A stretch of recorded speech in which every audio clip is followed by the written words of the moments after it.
ನಾವು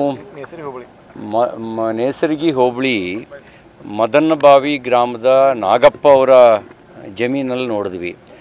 ಸೋಯಾ ಈ ವರ್ಷ ಬೆಳೆ ಚೆನ್ನಾಗಿದೆ ಅಂತ ಅಂದ್ಕೊಳ್ತಿರ್ಬೇಕಾದ್ರೇ ಎರಡು ರೀತಿ ಅವ್ರು ಸಂಕಷ್ಟಕ್ಕೊಳಗಾಗಿದ್ದಾರೆ.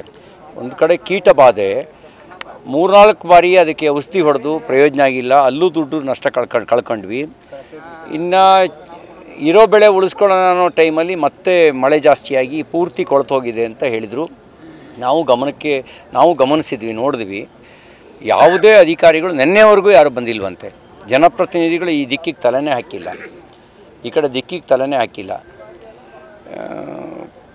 ಒಂದು ರೀತಿ ಸರ್ಕಾರ ಇದ್ದು ಸತ್ತಂಗೆ ಅಂತ ಜನರ ಭಾವನೆ.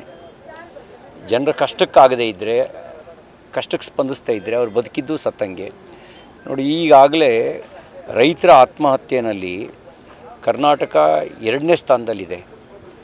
ಇವರು ಸಂಕಷ್ಟಕ್ಕೆ ಸ್ಪಂದಿಸ್ತಾ ಇದ್ದರೆ ಇದು ಇನ್ನಷ್ಟು ಹೆಚ್ಚಾಗುವಂಥ ಅಪಾಯ ಇದೆ. ಅದಕ್ಕೆ ನಾನು ಮುಖ್ಯಮಂತ್ರಿಗಳಿಗೆ ಆಗ್ರಹ ಮಾಡ್ತೇನೆ, ಎಲ್ಲ ಕೆಲಸವನ್ನು ಬದಿಗೊತ್ತಿ ನಿಮ್ಮ ಸಚಿವರುಗಳಿಗೂ ಸೂಚನೆ ಕೊಡಿ, ಶಾಸಕರುಗಳಿಗೂ ಸೂಚನೆ ಕೊಡಿ. ಅವರು ರೈತರ ಸಂಕಷ್ಟ ಕೇಳಲಿ, ಅವರಿಗೆ ಪರಿಹಾರ ಕೊಡಿ, ಅವರಿಗೆ ತಕ್ಷಣದ ಪರಿಹಾರ ಬಿಡುಗಡೆ ಮಾಡಿ. ನಿಮಗೆ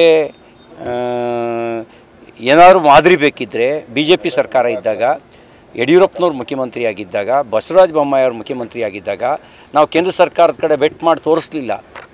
ನಾವು ರಾಜ್ಯದ ಖಜಾನೆಯಿಂದ ರೈತರ ಕಷ್ಟಕ್ಕೆ ನೆರವಾದ್ವಿ. ನೀವು ಅದನ್ನು ಮಾಡಿ. ಆಮೇಲೆ ಕೇಂದ್ರ ಸರ್ಕಾರ ಎಲ್ಲ ವರದಿ ರಿಪೋರ್ಟ್ ಆದಮೇಲೆ ಅವ್ರೇನು NDRF SDRF ನಿಯಮಗಳ ಅನ್ವಯ ಕೊಡಬೇಕು, ಅದನ್ನು ಕೊಟ್ಟೇ ಕೊಡ್ತಾರೆ. ನೀವು ತಕ್ಷಣ ಪರಿಹಾರ ಬಿಡುಗಡೆ ಮಾಡಿ ಅಂತ ನಾನು ಆಗ್ರಹಿಸ್ತೇನೆ.